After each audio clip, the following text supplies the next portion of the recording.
Hello.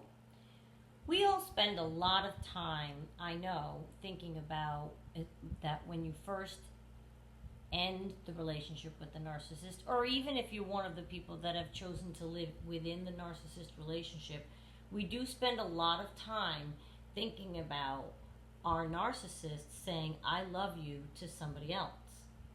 That's the whole thing, right? How else would they lure people in? Okay, so we know that it's happening. We know that they're love bombing other supply, and it hurts. We can't stand it to think, oh, they're saying all the things, to them that they said to me. I think I even made a video about that once. I'll make another one. But they definitely are saying, I love you. They're saying whatever they can to lure people in, including us. It finally occurred to me, again, I'm always learning things after, that they don't mean it. It sounds elementary now, because of course not, but it took me a minute to actually realize it's not that they mean it when they say it to me and they change their mind, and then they mean it when they say it to the next person, and then they change their mind, and then they mean it when they say it to the next. They never mean it. It's impossible for them to mean it. And I'm going to tell you why. I'm going to tell you why. I thought it all out. In other words, it's always bad. It's not, don't sit there and think, oh, she's the new supply. She's getting to hear all those lovely words, and isn't that good for her, and no longer am I here. It's always bad. It's not that he's falling out of love with you and now he's so smitten with this one, he's saying it to this one. It's bad for the new supply also. It is okay, how could you possibly say it to two different people at the same time and mean either one? And I remember back like in the 90s when Oprah's show first started, and maybe even other talk shows, but I watched Oprah, and there would be like panels of men that cheated on their wives. I don't remember which exact show I saw. I'm just assuming it was an Oprah show. But I remember seeing the men go, I love two women. I love two women. I think of that now and think, how can that be possible? Part of love is respecting and caring about the other person's feelings, right? The empathy you have to put yourself in their shoes. You don't want to hurt that person. You wouldn't want them to feel any harm. So if you're telling two people I love you, so when you're with this one, if you're sitting there as one of those trying to be evolved people saying I love two people, when you're telling this one and you're betraying this one, what are you thinking about this one? That is the opposite of love. You're not giving me any empathy or paying my feelings any mind. So even if you're thinking to yourself, I love two people, that isn't what love is. Now, if you're in the open and you're polyamorous or whatever, and you have an open relationship with three of you and it's all out in the open and you're all empathetic to each other's hearts and desires and you have an agreement, that's a whole other thing. But if there's betrayal involved, then you don't love either. They think they do. They don't want to think that the dysfunction is within them, that they don't have the ability to love either. But the very nature it takes to duplicitously fool two people, duplicitously fool, is that of a person with no empathy and therefore no ability to love. And that's something that's where I get very concerned with the new supply, and I feel like they deserve to know that they're still calling us, like in my case, telling me I love you, when she's thinking he's of course saying it to her, he's with her. Can you imagine, I'd certainly like to know if my man is saying I love you to somebody else. I mean, we know he doesn't mean it, but it would still, you can't possibly do that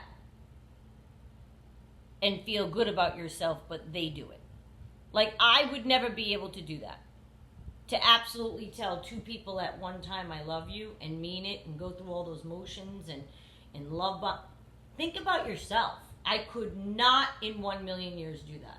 Not in 1,000,000 years. The lie would be all over my face. And that's, I guess, essentially what they're doing.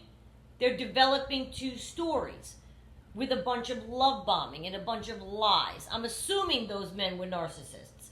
I don't know if they were or they weren't. Those days were 30 years ago that I used to watch the talk shows and hear all this and whatever. But I'm assuming they were. Many of them I'm sure were. How can you do that to two people? Oh, I love them both. You need to look within. Okay? Because you love yourself more than either. Otherwise, you couldn't do that to somebody. Now, I'm not saying that there aren't people that go through life and they're married and they met young and they love each other. There's a respect. They love each other.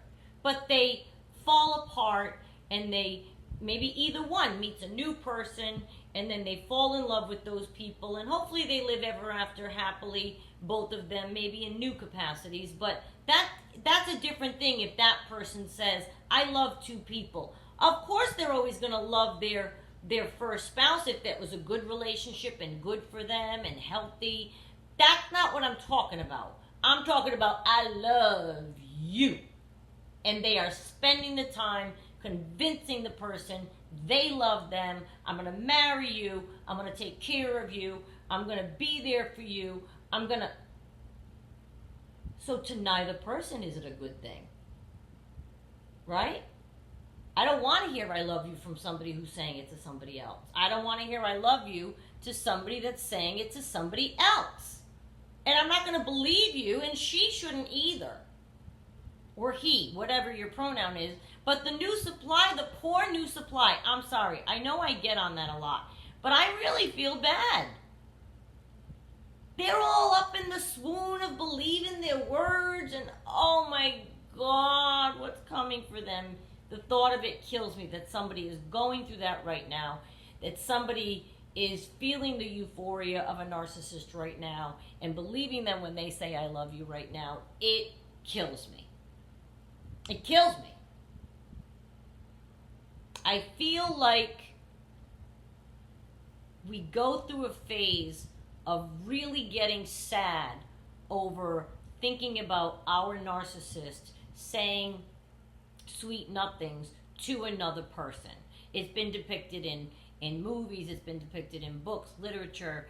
It's the jealousy of the human spirit to feel that way. Like that's very normal.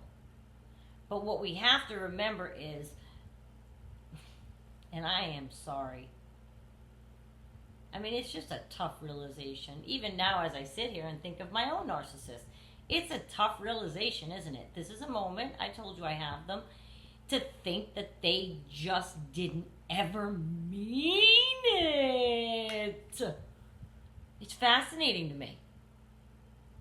Mine was, when I say massive love bomber, he was good. And it's fascinating to me to think that he didn't mean it. And it's almost like as a self-protective mechanism, you want to think, well, they meant it while they were here. Things changed. We fell away from each other and he's moved on. You can think of it that way if you want. Either way, I just don't want you to believe it when he calls and says it now in the hoovering attempts. That's essentially the next step of where you would hear, I love you, I love you, I love you. For those new people that are just encountering perhaps like a separation from your narcissist. So I'm trying to tell you and punctuate for you with this illustration that when they're saying I love you, it's always bad. There's never a time that it's good. Do you know what I mean? Not in love bombing, not in hoovering, not to new supply, not to X supply, not when they tell you they miss you, when they're trying to come back. Nothing. There's never a moment that the narcissist says I love you that's ever good. They shouldn't even have those words available to them because they don't know how to love. They have a deep self-hatred. We've already talked about how you have to have self-love before you can love. RuPaul says it. How the hell are you going to love somebody else if you don't love yourself? You know, if you don't love yourself, how the hell are you going to love? Can I get an amen up in here? The queen herself. God, I love when she says that line. I love how she says it. I love everything about him. Who doesn't? It's RuPaul. But do you know what I mean? That is a line that RuPaul's been saying. I'm 54. I've been watching RuPaul since the 90s, clubbing up to his music. She's been saying that forever. And it's very, very true. Well, the narcissist has self-hatred. Self-hatred. So it's impossible for them to love somebody else. So they fake it. And they come up with all this colorful language. Whether they mirror the language you gave them, they mirror the language the last person gave them, they read something that sounded good and they repeated it, they heard something in a movie and adapted that language. They don't feel any of those feelings. How could they possibly? If you did love somebody, you would never hurt them. And I'm not talking about, again, couples that go through trials and tribulations, one or the other or both step out, it hurts the partner, they knew it was going to hurt the partner. That doesn't mean they don't love each other. We are human, people make errors. But I bet if you're a non-disordered person and you hurt your partner, you would genuinely feel bad. And hopefully take the steps to make the next step. Let's work through this. Let's separate. You know what I mean? Whatever the healthy alternative would be. But I'd like to think a non-disordered person doesn't just keep going about, their life that way in a fashion like that and having 2 people, 5 people, whatever. Make a choice. Have some moxie and make a choice. They don't feel they have to make a choice. They feel they're entitled to take and have and be and do whatever they want. And that's the forefront of their thinking. It's not your welfare, what would harm you, or I can't behave this way, she would die if she knew this, or oh my God, I'm going to hurt her so much by doing this. They don't think that way. And again, in a non-disordered couple that's maybe grown apart, maybe that's going through somebody's mind when they're stepping out away. Oh, this is going to kill my wife. This is going to kill my husband. Something happens, human nature. Maybe it takes. So I don't know. Everyone's different. That's why I'm not passing any judgment. But in a disordered relationship, I promise you, they're not thinking, "Oh, this is going to kill her." If they would, they wouldn't do it again and again and again and again. They don't trip once. If you've been through this, you know they trip a lot and fall smash on their face. So for those new people that are just now maybe having experienced their first rug being pulled or disaster date or what have you, trust me, every time you let them in, there'll be more. Just add it up. They don't just trip once. "Oh, I'm sorry, it will never happen again." And they'll say, "I love you" to sell it. But they don't mean it. I love you is always bad. I've thought it through. There's never, ever, ever a situation in which they could possibly, that could be a good thing coming from them. Because it's always, to manipulate. So it has to be bad. And it's always a lie, never based on any fact or truth. Even if while they're in it, they think they feel that way, the disorder will dictate their behavior. They know it's coming when they are with you. They know they're going to blow it up. Somewhere inside they know. So they should never even go there, but they can't help themselves because they're out for their own enjoyment, which is love bombing someone with "I love you" to start with, getting you to swoon, right? We talked about that. That gives them a charge and a half. There's a difference between non-disordered people going through a variety of emotions if they're having tough time together and working it out. I'm talking about they literally try to make 2 people think that they love each one. There's a piece of hair on me. 2 people. To the nth degree. No, you need to watch out for that. Oh my God, please. Don't fall for all the love language but "I love you" is definitely bad coming from a narcissist. No way around it.